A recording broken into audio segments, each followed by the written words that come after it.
Hello बच्चों, good evening. तो आप लोगों को जैसा कि पता है कि लॉकडाउन हुआ है और हमारे विद्यालय सारे बंद हैं। तो आप लोगों की पढ़ाई को ध्यान में रखते हुए यहाँ पर ऑनलाइन क्लासेज जो शुरू हुई हैं उसमें मैं आपको मैथ्स पढ़ाऊँगा, ठीक है, गणित पढ़ाऊँगा। और ये आप लोगों को क्या करना है कि साथ में नोट्स बनाने हैं और साथ में सारी चीज़ें सीखते हुए चलना है, ठीक है। हर एक चीज़ को रोज़ का रोज़ वीडियो देखकर उसके नोट्स बनाने हैं, ठीक है। और अब मैं आपको पहले बता देता हूँ कि हम लोग गणित में क्या क्या पढ़ेंगे और कितने चैप्टर हैं हमारे, हमारा सिलेबस क्या है। क्लास 12th के लिए है ये, पहली बात तो ये चीज़ भी ध्यान रखिए। कक्षा 12, ठीक है, पूरी एनसीईआरटी करेंगे हम लोग।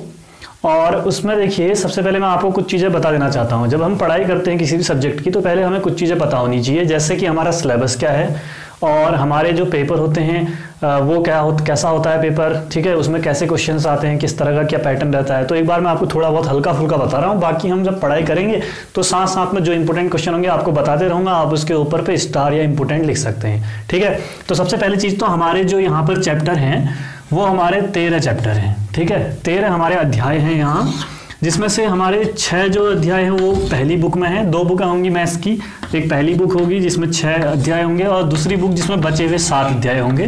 तो यानी ये हमारे 13 अध्याय होगी, ठीक है। तो अब हम क्या करेंगे, पहले तो हम फर्स्ट वाली बुक को कर रहे हैं यहाँ पर।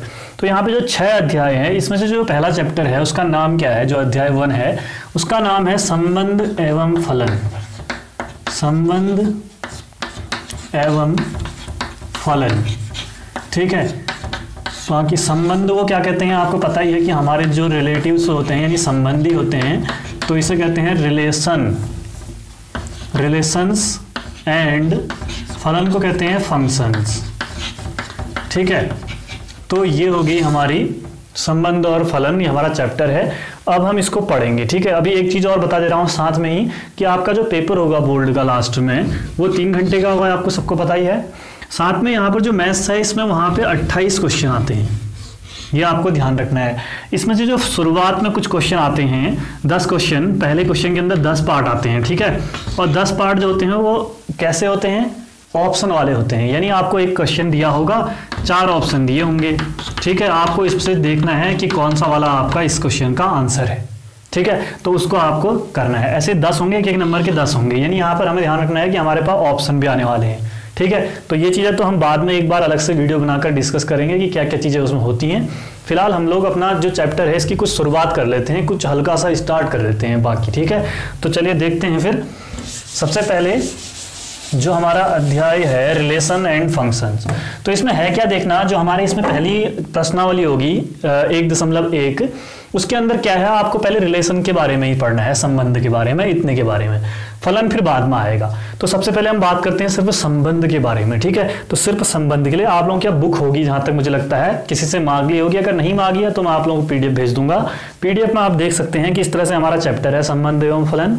आपको करना क्या है, मैं आपको पढ़ा रहा हूँ, ठीक है, ये तो पढ़ाऊंगा ही, साथ में आपको जब टाइम मिलेगा तो आपको एक बार जो ये लिखा है पूरा, इस पूरे को पढ़ना है और देखना है कि क्या जो सर ने पढ़ाया वो चीज़ों में से कुछ है इसमें या कुछ एक्स्ट्रा आप लोगों को मिल जाए इसमें। तो ये आदत आपको बनानी है कि ये जो लिखा है पूरा, गणित का मतलब सिर्फ इतना नहीं, मैथ्स का मतलब कि क्वेश्चन कर लो और चल दो। तो यहाँ पर हम लोगों को ये चीज़ें भी पढ़ना, जिससे आप लोगों को हेल्प मिलेगी आने वाले टाइम में, ठीक है। बाकी जो मैं पढ़ा रहा हूँ वो तो आप पढ़ोगे ही। तो देखिए इसके अंदर संबंध के बारे में दिया गया है और क्या क्या चीज़ें हैं। पहले जो आज पढ़ाऊंगा आप लोगों को, कुछ इसके फैक्ट बताऊंगा कि क्या क्या चीज़ें इसमें आएंगी पहली प्रश्नावली में, ठीक है, 1.1 में, और उसके उदाहरण कराऊंगा। बाकी प्रश्नावली कल हम शुरू करेंगे और आज हम इतनी चीज़ें सीख लेते हैं, ठीक है। तो सबसे पहले संबंध को देखते हैं। कह रहा है संबंध क्या होता है, ठीक है। संबंध है हमारा पहला, यानी रिलेशन। यानी जैसे आप देखते होंगे कि रिलेशन क्या होता है, हमारे जो रिलेशन, मान लो कि कोई हमारा भैया है, हमारी बहन है, तो उसके साथ में हमारा जो रिश्ता है वो क्या है, संबंध है, एक हमारा उससे एक संबंध है, वही ये रिलेशन है। बाकी ये मैथ्स में पढ़ रहे हैं तो इसको हमने मैथ्स के फॉर्म में, गणित के रूप में ले लिया है, तो उसको हम संबंध कह देते हैं। बाकी यहाँ पर कुछ कुछ चीज़ें हैं, कुछ नई नई चीज़ें मिलेंगी, कई तरह के संबंध के प्रकार मिलेंगे, उन प्रकारों को हमें समझना है और जब पेपर में क्वेश्चन आएगा तो कैसे उसे हल करना है ये सब सीखना है, ठीक है। और एक चीज़ आप ध्यान रखना, जो पहला वाला ये अध्याय है इससे या तो एक बड़ा 6 नंबर का क्वेश्चन बनेगा या एक 4 नंबर का क्वेश्चन बनेगा। और इसमें टोटल 5 प्रश्नावली हैं और 5 तरह के क्वेश्चन हैं। सिर्फ 5 तरह के क्वेश्चन अगर आप सीख लेते हो तो एक क्वेश्चन आपका बन गया। वैसे ये अध्याय बहुत टफ लगता है लोगों को, लेकिन ये है नहीं, बहुत ही आसान है और आराम से पढ़ते हुए चलेंगे और देखते हैं। तो रिलेशन का मतलब हमें समझ में आ गया है, यानी हम इसको बोल सकते हैं कि दो वस्तुओं के परस्पर संबंध को, वस्तु या कोई भी मनुष्य हो गया, कुछ भी हो, ठीक है, वस्तुओं के परस्पर संबंध को, यानी उनके जो आपस में जो संबंध होता है परस्पर, हाँ परस्पर संबंध को हम ये क्या कहेंगे, संबंध कहते हैं। जो इनके बीच में संबंध होगा वही क्या है, संबंध है। ये तो हमें सिंपल सा समझ में आता है। अब जरा इसको एक बार समझने के लिए कुछ तुम्हें मैं समझा देता हूँ कि क्या आखिर चीज़ है, ठीक है।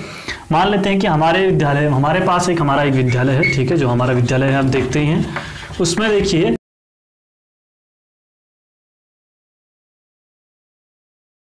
थे कि जो हमारा उदाहरण ले रहे हैं कि एक विद्यालय है और उसमें मान लीजिए कि एक 12वीं क्लास है और एक 11वीं की क्लास है। 12वीं क्लास में 2 बच्चे हैं, ठीक है, 12वीं क्लास को ए मान लेते हैं। इसमें 2 बच्चे हैं ए और बी नाम से, और समुच्चय के रूप में लिखेंगे, समुच्चय ऐसे लिखते हैं, समुच्चय के अंदर लिखते हैं हम इनको, ठीक है। 2 बच्चे हैं ए और बी। ऐसे 11वीं की क्लास है, उसको बी मान लेते हैं, और इसके अंदर भी 2 बच्चे हैं सी और डी हैं, ठीक है। अब हम कहते हैं कि इनके बीच में कितने रिलेशन आप बना सकते हो, मतलब आप कितने संबंध बना सकते हो। तो संबंध को किससे, आर से दिखाते हैं। आर मतलब रिलेशन, हाँ ध्यान रखना, तभी मैं इस हिंदी को इंग्लिश में भी बता रहा हूँ ताकि आप समझिए कि संबंध का मतलब रिलेशन है। जरूरत तो नहीं है इंग्लिश में जानने की आपको, लेकिन आर, ये आर कहाँ से आया है, यहाँ से आया है, आर से दिखाएंगे। अब यहाँ पर देखिए इसके संबंध कितने बनेंगे। हम कह सकते हैं कि ए का इस सी से कुछ ना कुछ संबंध रहा होगा, ठीक है। तो ए का सी से रहेगा तो संबंध, इसको ऐसे एक कोष्टक के अंदर लिखेंगे ऐसे करके। फिर आगे ए का संबंध डी से भी रह सकता है, तो ए का डी से रहेगा इस तरह से। उसके बाद आगे बढ़ते हैं बी का संबंध सी से रहेगा, बी का सी से, बी का डी से भी तो हो सकता है, बी का डी से। ये हो गया। अब इसका मतलब क्या हुआ कि जो हमारा ये आर संबंध था ये कहाँ से कहाँ तक था, ए वाली क्लास यानी 12वीं की क्लास से 11वीं क्लास में था। ए का संबंध, ये जो ए और बी के संबंध है सी और डी के साथ हम देख रहे थे, तो यानी ए से बी में था संबंध, तो इसलिए ए गुणा बी करके लिखते हैं इसे हम लोग। आर बराबर ए गुणा बी। अगर ऐसा कभी आपको निकालना हो तो ए का संबंध बी के विद्यार्थियों से आप निकालेंगे। ए में जो भी आपको मिलेंगे ए और बी इस तरह से लिखे हुए, और बी में जो होंगे उनका संबंध दूसरे से करेंगे। अब यहाँ ये नहीं करेंगे आपकी ए का संबंध बी से ए कॉमा बी लिख दें। हमने ये नहीं कहा कि ए का संबंध ए से निकालो, हमने कहा ए का संबंध बी से निकालो। अब आप मान लो आपके पास एक और संबंध आ गया आर, ए गुणा ए बराबर आ गया आपके पास। तो इसका मतलब क्या है कि ए का संबंध ए से, यानी ए के अंदर क्या है, ए कॉमा बी है, और दूसरे ए के अंदर भी ए कॉमा बी तो है। अब आपको इस ए का संबंध इस ए से यानी खुद से ही, और इस ए का संबंध बी से, और फिर बी का संबंध ए से, और फिर बी का संबंध बी से, इस तरह से आप निकालेंगे और इसको समुच्चय के अंदर रख देंगे। यानी आपके पास दोनों चीजें आ सकती हैं कि आपको 2 अलग अलग दे दे आपको समुच्चय, और उसके बाद आपसे बोले कि उनका आपस में संबंध बताइए ए गुणा बी करके, तो ऐसे करेंगे। और अगर ऐसा कहे कि ए का संबंध ए से निकालो तो ए गुणा ए निकालना है कहने का मतलब, तो आप ए का संबंध ए से भी, और ए का बी से भी, और बी का संबंध ए से, बी का बी से भी, इस तरह से आप ये चीजें करेंगे, ठीक है। अब आप ये मत सोचना कि ए बी और बी ए ये तो एक ही जैसे होगी, ये अलग अलग हैं। कैसे, मान लेते हैं कि आपसे कहा कि ए कॉमा बी का मतलब है कि ए जो है वो बी की बहन है, ठीक है। हम मान लेते हैं कि ए जो है वो बी की बहन है, मतलब बी भाई है और ए बहन है उसकी।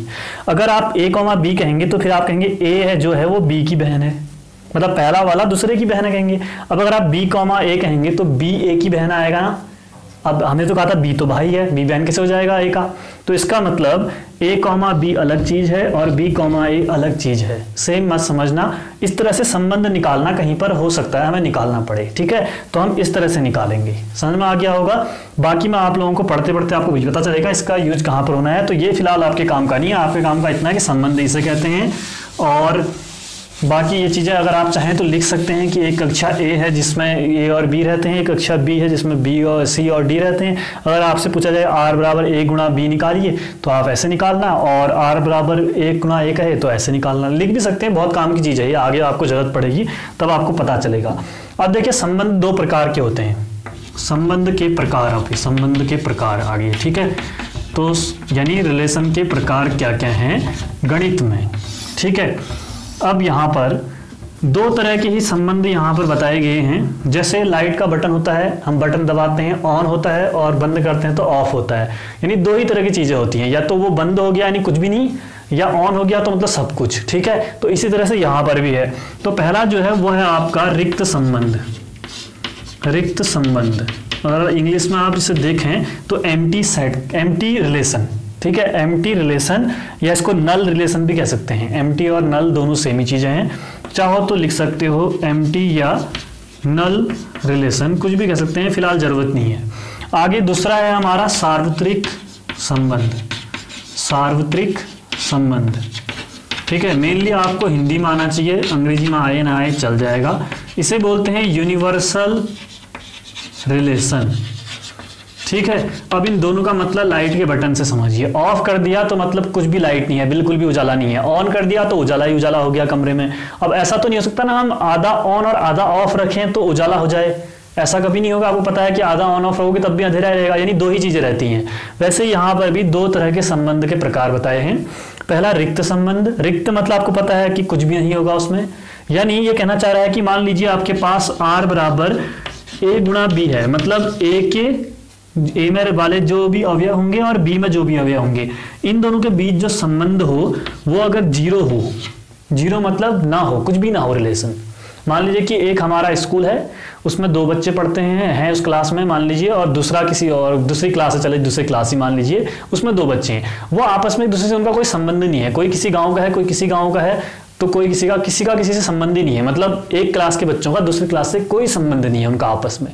अगर हम कहें कि उनसे उनका कोई संबंध बताइए तो कोई भी संबंध ना हो अगर, तो हम उस समय उस संबंध को क्या कहेंगे, रिक्त संबंध कहेंगे।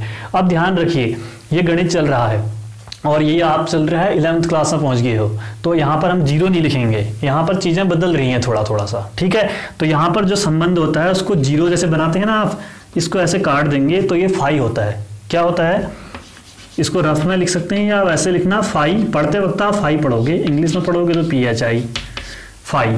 ये एक नया क्या आ गया आपके पास, सिंबल आ गया। ठीक है, एक संकेत है ये कि इस तरह से आप संकेत दिखाओगे। जीरो का मतलब फाई होता है।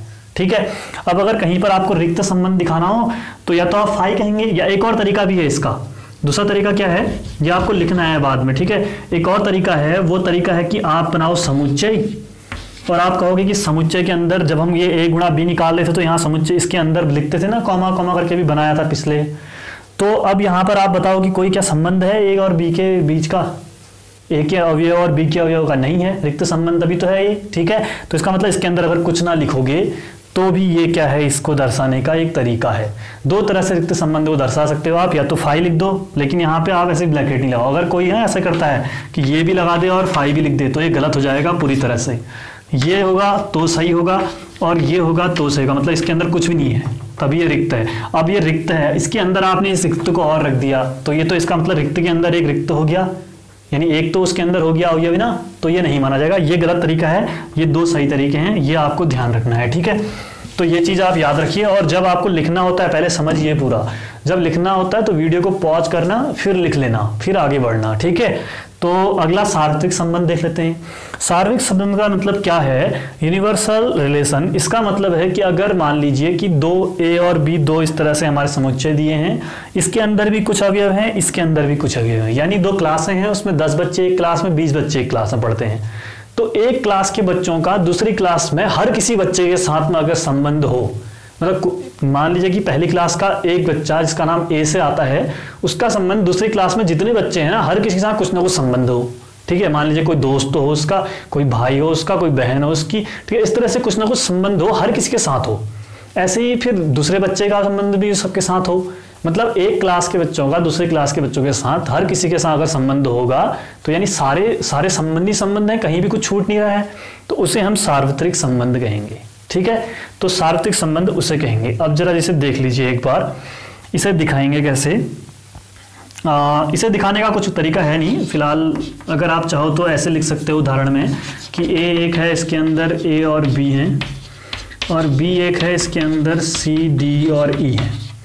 तो अगर आपसे सार्वत्रिक संबंध पूछे R, तो आप A गुणा B करोगे, यानी A के का B के साथ में, और ए का संबंध सी से भी होगा, ठीक है, ए का संबंध डी से भी होगा और ए का संबंध ई से भी होगा। ए का तो हो गया, अब बी का संबंध सी से होगा, ठीक है, और बी का संबंध डी से होगा और बी का संबंध ई से होगा। तो यानी यहां पर ये इतने संबंध बनेंगे, सार्वत्रिक संबंध, ठीक है। इसके अंदर हर किसी अवयव का, एक समुच्चय के हर किसी अवयव का संबंध दूसरे समुच्चय के हर किसी अवयव के साथ होता है, तो उसे कहते हैं सार्वत्रिक संबंध, यानी हर किसी के साथ संबंध है, ठीक है। यानी ऑन वाली लाइट ऑन किया तो सब जगह उजाला हो गया कमरे में, उस तरह का है, ठीक है। ये चीज आगे होगी समझ में। तो आप लोगों को इसकी परिभाषा क्या लिखनी है, रिक्त समुच्चय की, रिक्त संबंध की और सार्वत्रिक संबंध की, ये आप लोग लिखिए, मैं बोल रहा हूं। तो रिक्त संबंध की क्या है परिभाषा, यदि ए का कोई अवयव बी के किसी अवयव से संबंधित ना हो, कोई संबंध ना रखता हो, ठीक है। क्या लिखेंगे आप, ए का कोई अवयव, यदि ए का कोई अवयव बी के किसी अवयव के साथ कोई भी संबंध ना रखता हो, तो उस समय, तो उस संबंध को, जो इनके अंदर नहीं है, फिर कहने का मतलब वो संबंध है ही नहीं, हम कह रहे हैं लेकिन, ठीक है। अब मैथ्स में आप जानते होंगे, गणित में अगर आपके पास एक पेन है, जैसे एक चौक है, तो आप एक चौक है कहोगे, दो चौक होंगे तो दो कहोगे। अगर आपके पास चौक नहीं है ना, तो अगर आप घर में होते तो कहते कि चौक नहीं है तेरे पास, ठीक है, ऐसा बोलते। लेकिन आप गणितीय कक्षा में आगे हो तो आप बोलोगे कि आपके पास 0 चौक है, यानी आपका चौक नहीं है, का नहीं का मतलब 0 होता है। तो इसी तरह से यहाँ पर कोई भी संबंध ना हो तो उस संबंध को रिक्त संबंध कहते हैं। मतलब वहां संबंध है नहीं, लेकिन हम गणित में पढ़ रहे हैं तो हम संबंध कह रहे हैं और फिर कोई भी नहीं है कह रहे हैं उसमें, ठीक है। परिभाषा बनाने का एक तरीका है। तो क्या लिखेंगे, यदि ए के किसी अवयव का बी का संबंध बी के किसी अवयव के, ए के किसी अवयव का संबंध बी के किसी भी अवयव के साथ ना हो, तो उस संबंध को रिक्त संबंध कहते हैं। उदाहरण में ये बन गया है, ठीक है, लिखने का वो भी बता दिया आपको मैंने। फिर दूसरा सार्वत्रिक संबंध में आप क्या लिखेंगे, यदि ए के किसी अवयव का, मतलब यदि ए के किसी नहीं कहेंगे, अब यहाँ पे कहेंगे हम सभी, यदि ए के प्रत्येक अवयव का संबंध बी के प्रत्येक अवयव के साथ हो, मतलब ए का भी प्रत्येक अवयव है, बी का भी प्रत्येक अवयव है, हर अवयव का संबंध हर किसी अवयव के साथ है। यदि ए के प्रत्येक अवयव का संबंध बी के प्रत्येक अवयव के साथ हो, तो उस संबंध को सार्वत्रिक संबंध कहते हैं। बाकी वीडियो को रिवाइंड कर करके आप बार बार सुनकर उसको अच्छे से लिख लेना, पॉज कर लेना, ठीक है। और फिर उदाहरण में ए और बी लिख लिए, आर बराबर आपने ए गुणा बी लिखा और इस तरह से आपने संबंधों में इतने बना दिए, ठीक है, समझ में आ गया होगा। अब इसी से एक चीज़ और समझाता हूँ जो आपके पेपर में आ सकती है, ठीक है, जो MCQ आते हैं ना, 4 ऑप्शन वाले क्वेश्चन मैंने बताया था पहला वाला, उसमें तो क्या है वो जरा देखना। मान लीजिए आपके पास एक ए समुच्चय है, इसके अंदर 2 अवयव हैं, वो लास्ट वाला देख रहे हैं हम, यही ए के अंदर 2 अवयव हैं, बी के अंदर 3 अवयव हैं, 3 अवयव हैं। अब आपसे पूछ ले एग्जाम में कि बताइए कि ए और बी के बीच में कुल कितने संबंध बन सकते हैं, ठीक है, मतलब इन अवयवों का आपस में कितने संबंध बन सकते हैं ए का बी के साथ। ए का बी के साथ बोला मैंने, हाँ, या ऐसे बोल दी, आर बराबर ए गुणा बी बराबर, बताइए कितने संबंध बनेंगे। तो आप देखिए, आप गिनिए, एक तो ये संबंध ए का सी से, ए का डी से, 2 3 4 5 6, यानी 6 संबंध बने हमारे यहाँ पर, 6 संबंध बने, ठीक है। अब बने कैसे ये, आपने अगर आप एक तरीका सोचोगे तो आप कहोगे 2 गुणा 3 किया होगा तो आया होगा 6। तो यानी सही कहा आपने कि 2 गुणा 3, यानी ए के अवयवों को बी के अवयवों के साथ गुणा कर दें तो उतने संबंध बनते हैं। बाकी हमें ढूंढना, हमारा काम है कि हम उतने ढूंढ के दिखाने हैं, ठीक है। एक ऐसा क्वेश्चन आता है, कैसे आता है, आपसे पूछेगा एक ए के अंदर m अवयव है, बी के अंदर n अवयव हैं, तो बताइए ए गुणा बी के अंदर कितने अवयव होंगे, तो आप कहोगे m गुणा n अवयव होंगे। इस तरह से आप इसको बना कर लिख लेना। ये ऐसा प्रश्न कई बार 1 नंबर में पूछ लेता है, ठीक है, खाली एक लाइन में लिखना होता है, तो इसको आप कर लेना। और हम अब आगे बढ़ेंगे, वीडियो को पॉज करके आप लोगों को क्या करना है, ये काम करना है, ठीक है। अब देखिए, कभी कभी क्या होगा आपके साथ, अगर आपसे पूछ ले कि अगर रिक्त संबंध और सार्वत्रिक संबंध को साथ में लें तो क्या बनता है, ठीक है। अगर आप रिक्त संबंध और सार्वत्रिक संबंध को साथ में लोगे तो वो बनता है तुच्छ संबंध। एक दिया है, खाली समझना है बस, ये कुछ नहीं है, लिखने वाला ही है। तुच्छ संबंध किसे कहेंगे, अगर आपका रिक्त संबंध और क्या हो साथ में सार्वत्रिक संबंध हो, मतलब कुछ ना कुछ संबंध होना चाहिए, तो उसको कहते हैं तुच्छ संबंध, और अंग्रेजी में तुच्छ संबंध को ट्राइवल रिलेशन कहते हैं। ठीक है, कभी कभी ये पूछ लिया तो आप इसको ध्यान रखना, उतना ज़्यादा काम का है नहीं, लेकिन फिर भी चलो एक पॉइंट दिया है तो इस तरह का आप इसे ध्यान रखना। ठीक है, तो अब आगे बढ़ते हैं। ठीक है, ये बाकी इसे हटा देते हैं और मैं अब अगला आगे को टॉपिक, मतलब एक उदाहरण कराता हूँ आपको, पहला उदाहरण। ठीक है, आपके पास ये होना चाहिए, नहीं है तो तब भी आप समझिए। अब पहली चीज़, प्रश्न आएगा तो कैसे करना है। उदाहरण 1, इसमें लिखा है, उदाहरण नंबर 1 है। ठीक है, इसमें लिखा है, मान लीजिए ए किसी बालक के स्कूल के सभी विद्यार्थियों का समुच्चय है। कह रहा है ए जो है ना, ये इस तरह का ये क्या है, बालकों के स्कूल के सभी विद्यार्थियों का समुच्चय है। बालकों के बोला है, बालक और बालिकाएं, आपको समझना है, बालक का मतलब लड़के, बालिकाओं का मतलब लड़कियां, जो भी उस विद्यालय में पढ़ती हैं। ठीक है, तो इसने क्या बोला है, बालकों के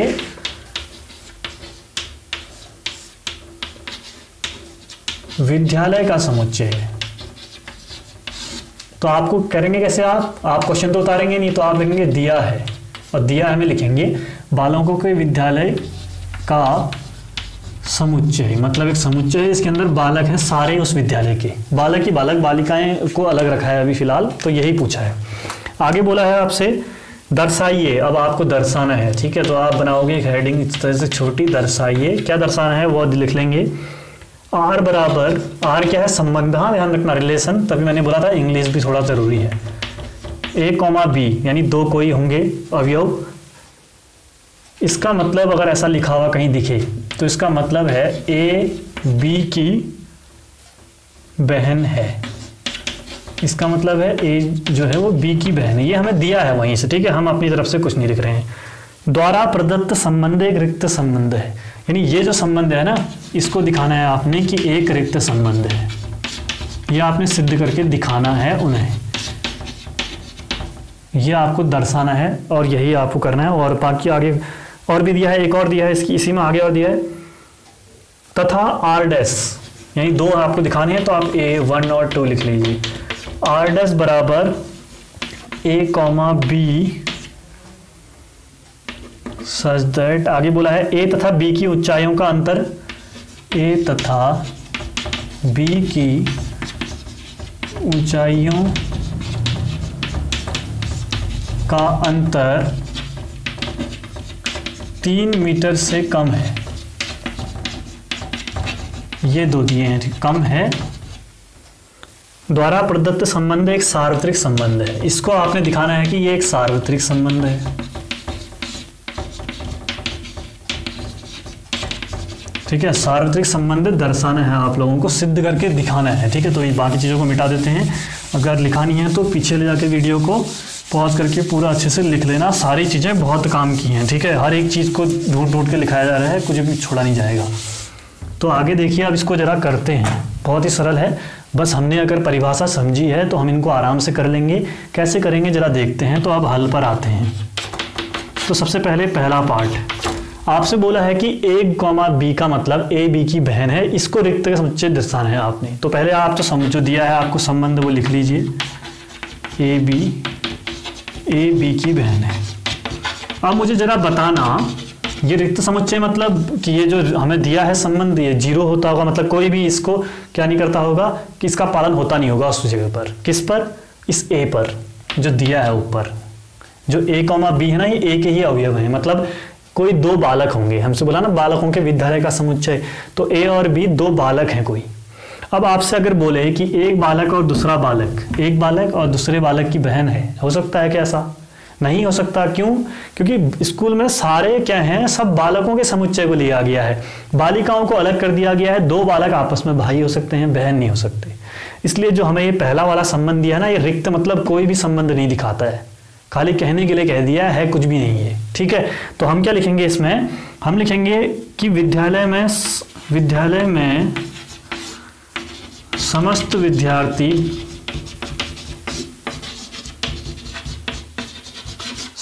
विद्यार्थी बालक हैं, अतः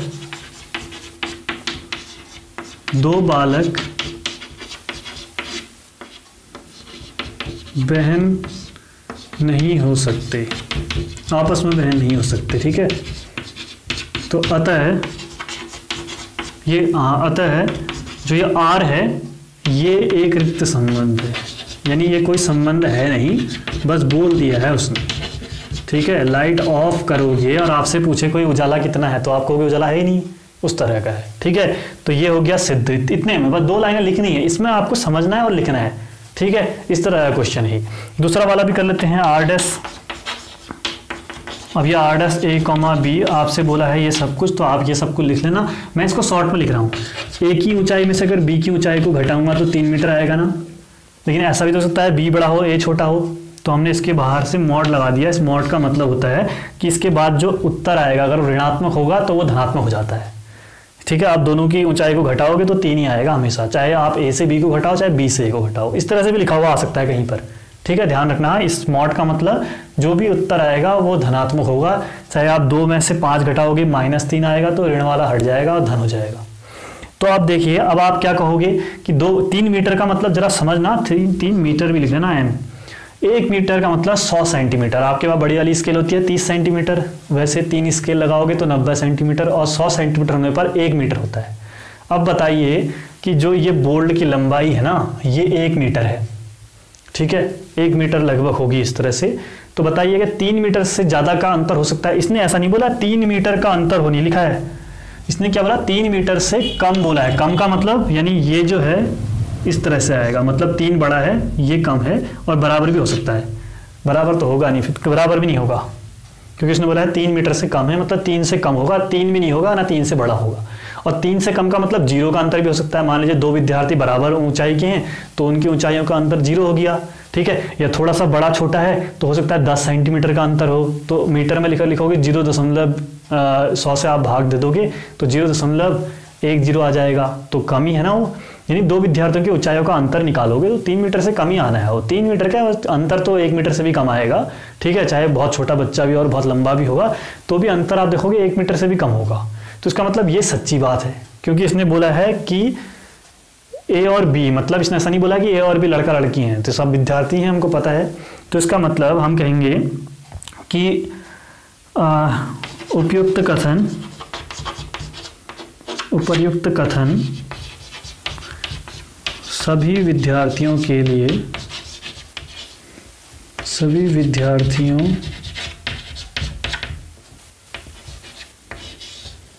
के लिए सत्य है। अतः आर डैश एक सार्वत्रिक संबंध है, मतलब सभी के लिए अगर सत्य है तो सार्वत्रिक ही होगा ना, जो सभी पे लगता होगा। तो इस तरह से हमारा ये भी हो गया पूरा। अब आपको बस 2 लाइनों में लिख के ये चीज़ समझ में आ गई होगी। बाकी वीडियो को पॉज करके आप लोग क्या करेंगे, इसको पूरा का पूरा लिख लेंगे। ठीक है, और ये प्रश्न ऐसे उतारेंगे नहीं, वहाँ का ये उतारेंगे। और ये आप पहले से आदत बना लो कि दिया है लिखना और दर्शाइए लिखना। ऐसा नहीं कि सीधे हल करने लग गए, पता ही नहीं है क्या दिया है क्या नहीं दिया है, ताकि जब आपकी कोई कॉपी चेक करे एग्जामिनर तो उसे पता हो कि हाँ भैया उसको पेपर देखने की जरूरत ना पड़े ज़्यादा, उसको पता चले हाँ इसने तो लिखा ये दिया है और सिद्ध करना है और बाकी कर रहा है। ठीक है, तो ये हो गया आपका प्रश्न। अब आपको एक और इसमें जो है मेन, ये तो फिलहाल साइड वाला टॉपिक समझ लीजिए इसको। मेन जो टॉपिक है जिससे क्वेश्चन आता है, इससे भी आ सकता है, ज़रूरी नहीं है, ध्यान रखना। मैंने कहा है कि 1 नंबर के क्वेश्चन भी आ रहे हैं तो कहीं से भी आ सकता है, लेकिन जो बड़ा क्वेश्चन आता है 4 नंबर का वो कैसे आएगा, उसके लिए देखते हैं कि एक अलग तरह का संबंध इनने और बनाया है, तुल्यता संबंध। बहुत ज़्यादा इंपॉर्टेंट है, इसको तो आपने समझना ही है, और इसकी परिभाषा समझोगे तो ही सारे क्वेश्चन होंगे, नहीं तो नहीं होंगे। तुल्यता संबंध, इसको इंग्लिश में इक्विवेलेंस रिलेशन कहते हैं।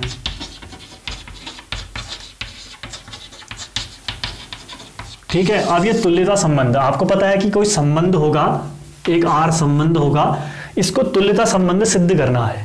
मतलब उसकी परिभाषा ये हुई, आर को हम तुल्यता संबंध कब कहेंगे, जब वो 3 तरह के संबंध दिखाएगा। अगर 3 में से कोई एक संबंध भी, मान लीजिए पहला नहीं दिखा रहा दूसरा तीसरा दिखा रहा है ना, तो उसको तुल्यता संबंध नहीं कह सकते। इस आर को तीनों संबंध दिखाने पड़ेंगे। तो हम लिखते हैं कि आर एक तुल्यता संबंध है यदि संबंध है यदि आर निम्नलिखित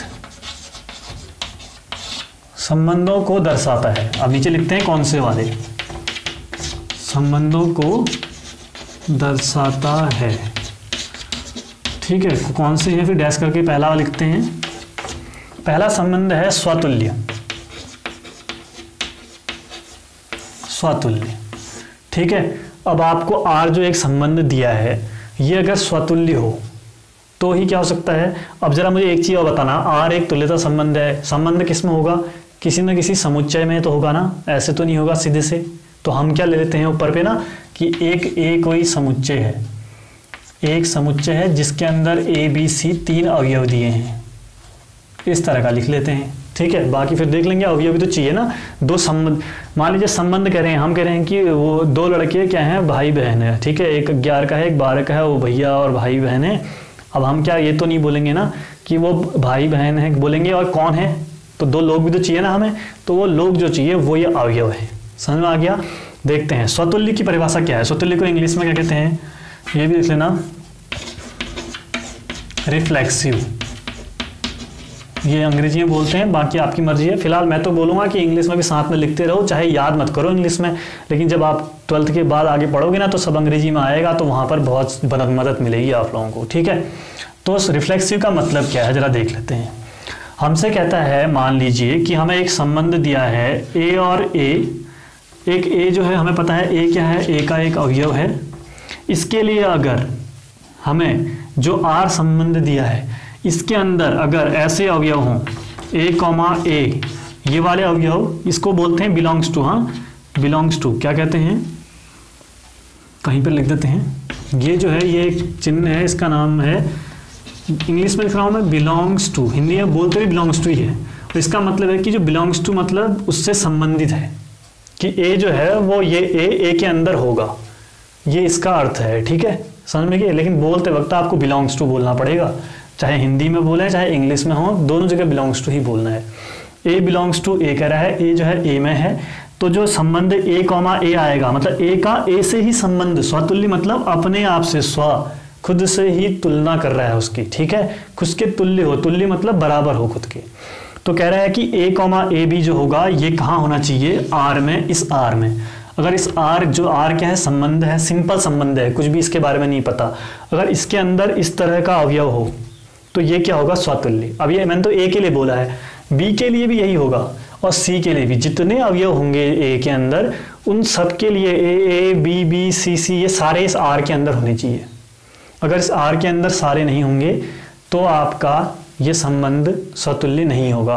और अगर स्वतुल्य ही नहीं हुआ तो तुल्यता संबंध तो फिर नहीं दिखाएगा वो। एक भी जहां पर गलत हो गया वहां दूसरा तीसरा चेक ही नहीं करना है प्रश्नों में, ठीक है। तो अगर ये चीज हो जाए, ये दिया है और इम्प्लाइज दैट, इसके बाद ये चीज अगर हो जाए तो हम कहेंगे कि जो आर है वो स्वतुल्य है,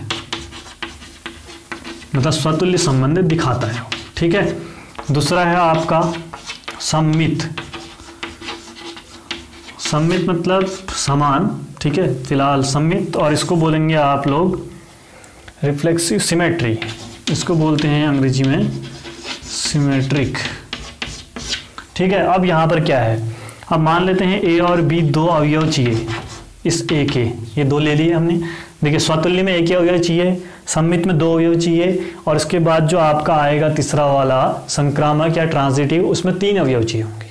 तो ऐसे भी समझने में भी आसानी रहेगी। 2 अवयव लिए। अब आपसे अगर कह दे, आपको एक चीज दी है, यदि ए कॉमा बी ये आपका आर के अंदर हो, इस आर के अंदर ए कॉमा बी करके ये इस तरह का एक संबंध हो, तो अगर उसके अंदर बी कॉमा ए करके भी अगर संबंध हो, बी और ए के बीच में उल्टा ए बी है ना, तो बी ए भी अगर उसके आर के अंदर हो तो हम बोलते हैं कि ये क्या है, सम्मित है। ये दिया होना चाहिए, ध्यान रखना ये चीज दी होनी चाहिए। अगर मान लीजिए इसके अंदर, इस आर के अंदर ए कॉमा बी करके एक ये भी दिया है, पहले तो 3 यहाँ से दे दिए, A B B C C, A B B C C 3 अगर है ना, तीनों के लिए अगर ये चीज दी होगी तो ये स्वतुल्य होगा, ठीक है।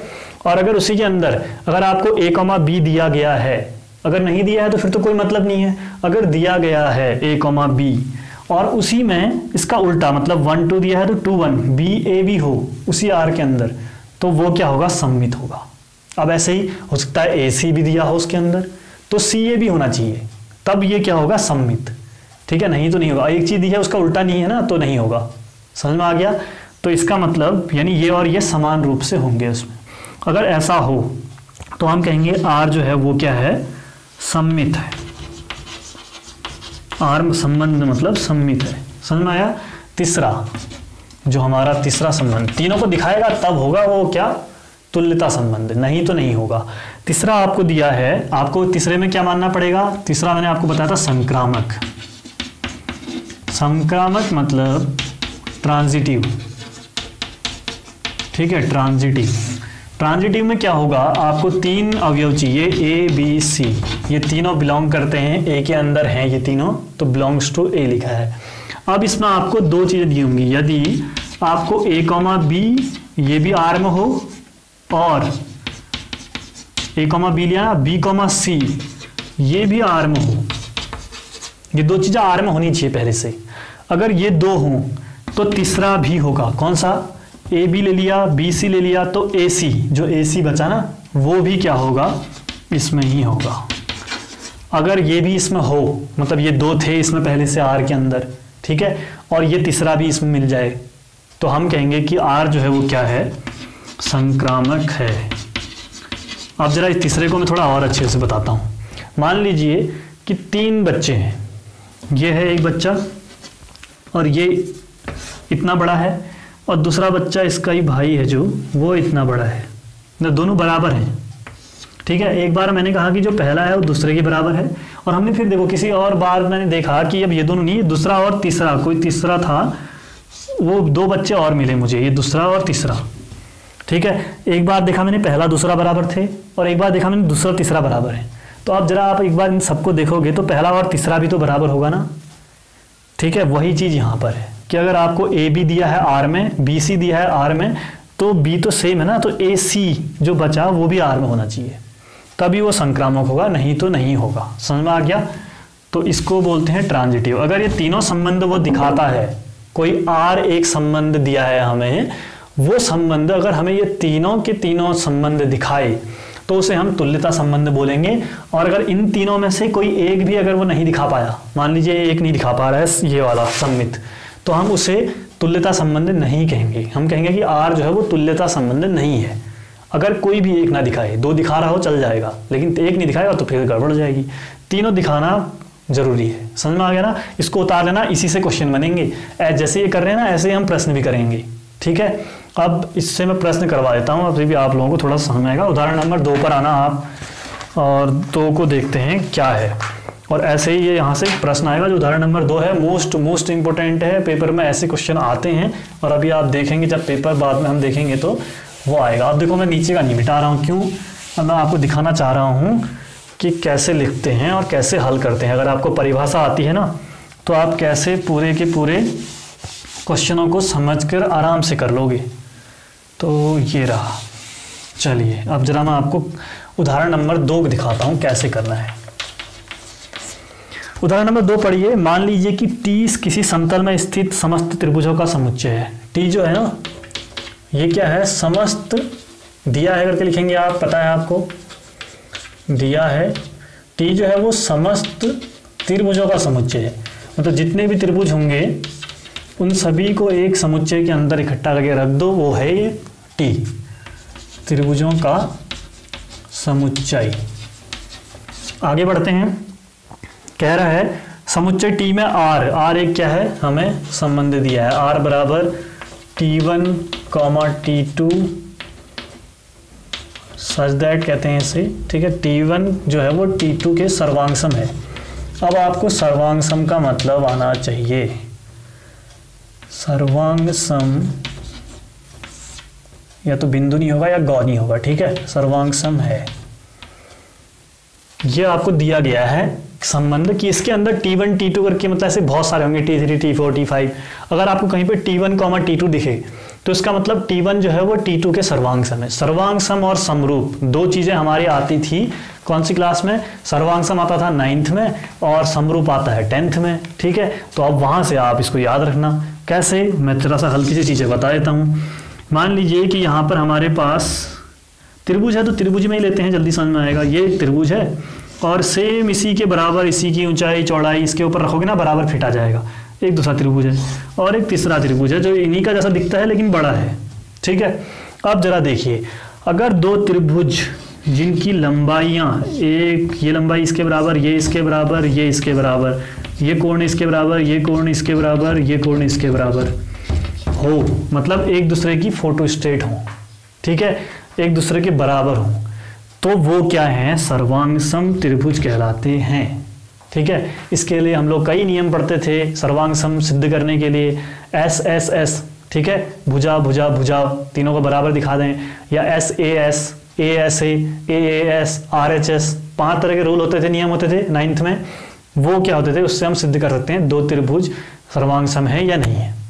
समझिए यहाँ पर सर्वांगसम की बात बोली, यानी जितने भी त्रिभुज होंगे ना एक दूसरे की फोटोकॉपी होंगे, मतलब एक त्रिभुज था उसी की 100 फोटोकॉपी निकाल दी और उन सभी को रख दिया इसमें, यानी सब एक दूसरे के बराबर है, ठीक है। तो अब आगे देखो, समरूप का मतलब, समरूप मतलब रूप में तो समान हो, मतलब देखने में तो एक जैसे दिखाई दें, एक जैसे दिखाई दे रहे हैं ना, लेकिन बड़े छोटे हों, ये छोटा है ये बड़ा है। जैसे ताजमहल है हमारे पास, हमारा आगरा में है, वैसा एक छोटा ताजमहल हम लोगों ने हाथ में पकड़ा। अब अगर उसके सामने रखकर मैं कहूँ कि बताओ वो ताजमहल और ये ताजमहल कैसे दिख रहे हैं, तो आप कहोगे समरूप दिख रहे हैं, एक जैसे दिख रहे हैं, तो वही समरूप है। समरूप के लिए भी 2 नियम होते थे, आप लोगों ने पढ़े होंगे कि अगर उनकी 2 भुजाओं का अनुपात और उनके बीच बनने वाला कोण बराबर हो तो वो समरूप होते हैं, एक नियम ये है। दूसरा नियम है कि अगर तीनों भुजाओं का अनुपात बराबर हो तो वो भी समरूप होंगे, या तीनों कोण बराबर हों तब भी होंगे, ठीक है। तो इस तरह से 2-3 नियम वहाँ पर होते थे समरूप दिखाने के। तो अब ये समरूप भी कहीं पर आ सकता है, हाँ ध्यान रखना। मान लीजिए कि इसी प्रश्न को बदलकर वो T1 T2 के समरूप है कह दे, और अब आपसे कहे कि बताओ क्या ये संबंध तुल्यता संबंध है या नहीं है, ठीक है। तो अब मैं आपको एक चीज़ बता देता हूँ कि यहाँ पे सिद्ध करो कहेगा कि ये तो क्या है, तुल्यता संबंध दिखाता है, यानी तीनों चीज़ दिखाता है। कौन? सर्वांगसम, एक दूसरे की फोटोकॉपी वाले। अगर समरूप है कह देना तो कुछ भी नहीं दिखाएगा, सिर्फ समतुल्य है दिखाएगा, ये नहीं दिखाएगा और ये भी नहीं दिखाएगा। अब वो हमें कैसे पता चलेगा, जब हम इसको हल करेंगे तो अपने आप पता चल जाएगा कि क्यों हो रहा है क्यों नहीं हो रहा है। तो मैं अब जरा आपको बता देता हूँ क्या है। आगे बोला है सिद्ध कीजिए कि R एक तुल्यता संबंध है। आपको सिद्ध करना है तो लिखेंगे आप सिद्ध करना है क्या, R एक तुल्यता संबंध है। यह आपको सिद्ध करके दिखाना पड़ेगा, संबंध है, ये सिद्ध करना है, ठीक है। यहाँ पर हल कर रहे हैं अपन। चलिए एक बार करने की कोशिश कीजिए जरा, कैसे होता है नहीं।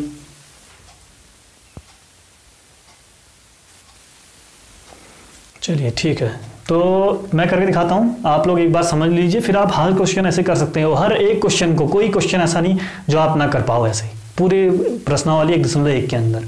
लेकिन ऐसा है कि हम करेंगे सब हल, ताकि एक बार प्रैक्टिस हो जाएगी तो फिर पेपर में कभी गलत ना हो। स्वतुल्य में क्या दिखाते हैं, कहा था हमने, कोई एक मान लेते हैं, एक अवयव लेते हैं ना। मैंने कहा चलो T1 ले लिया इसके अंदर से, किसके अंदर से, इस T से, याद रखना इस T में से, जो समुच्चय में से हमें एक अवयव लेना है, T1 के फॉर्म में ले लिया हमने इस तरह का। अब आपको स्वतुल्य में क्या दिखाना पड़ता है कि T1, T2 भी क्या हो उस R के, मतलब T1, T1 स्वतुल्य में तो अपने आप ना स्वयं के तुल्य दिखाना पड़ता है। T1, T1 को आपने इस R के अंदर है करके दिखाना पड़ेगा, यानी इस परिभाषा को करना चाहिए वो। तो T1, T1 का मतलब क्या होता है वैसे आप बताइए इसको देखकर। T1 T2 है ना, तो यहाँ पे भी T1 ही है, तो T1 के सर्वांग समय हो जाएगा। इसका मतलब T1 के सर्वांग समय, ऐसा हुआ इसका मतलब, तो यही होता है, ठीक है, यही हुआ इसका मतलब। तो अब बताइए क्या ये होता है, T1 और T2 सर्वांग सम होते हैं? अगर 2 त्रिभुज, एक त्रिभुज है वो खुद ही त्रिभुज है, दूसरा भी वो भी खुद ही का है, वो भी दोनों सर्वांग सम, मतलब एक दूसरे के ऊपर रखोगे तो एकदम बराबर साइज के होंगे, तो बिल्कुल होता है। अगर आप एक त्रिभुज पकड़ो और उसी त्रिभुज को उसी के ऊपर रखोगे तो फिट तो आएगा ही ना, तो उसी के बराबर होगा। तो यानी ये क्या है, सत्य है। तो आपने लिखना है जो सत्य है। अगर मान लो नहीं होता तो इतना तो लिखते सही, ऐसा ही लिखते, जो असत्य है लिख देते। और हमने कहा जो सत्य है, मान लीजिए समरूप होता तो T1 तो समरूप होते ही हैं फिलहाल, ठीक है, एक है और दूसरा है, वो दोनों समान एक जैसे दिखाई देंगे, ठीक है, वो तो अलग चीज़ है। जो सत्य है, तो यानी अगर सत्य है तो R स्वतुल्य है, असत्य होता तो सतुल्य नहीं है कह देते आप यहीं पर, ठीक है। दूसरा बढ़ते हैं समरूप सममित के। इसके लिए हमें 2 अवयव चाहिए होते हैं, T1 और T2 हमने ले लिए इस T में से।